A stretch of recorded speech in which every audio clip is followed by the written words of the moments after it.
CEDEAO ko dental leyɗele Afrique hirnange. Leyɗele Afrique kedɗe banggue hirnange ɗe kanje mbaɗi fedde ha tengte kalode Farayse ɓe mbi fedde nde CEDEAO. Ngal ɗon kawtal noon guila ngal sasa ngal waɗi kene tolno e leyɗele 17 Mauritanie naatino hen yalti.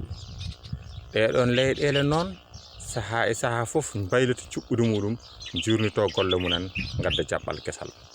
Ko adi fof ko rende degere e nder leyɗele ɗe, leyɗele fedde nde, rende mbuuɗu kalis dogowo e nder leyɗele munen ɗe, kono kadi rende jaam e kisal e jawɗele yimɓe yangarta munen e nder leydi ndi nder leyɗele ɗeɗon. Ndeka noon tuggi Sénégal ha yetti Niger, ɗen leyɗele fof jeeya koye CEDEAO.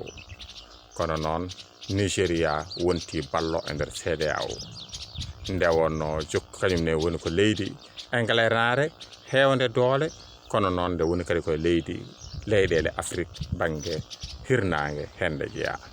Ɗum waɗi CEDEAO ene notito hen te eɓe notitoro to banggal konu, kala hen cohluɗen konu goɗɗo ene notito. Ɗum saabino CEDEAO nde Yaya Jammeh sali yaltude e lawol ɓe guittoyi ɗum toon. Nde Libéria telɓino Charles Taylor jooɗi toon ɓe kaɓoye muɗum.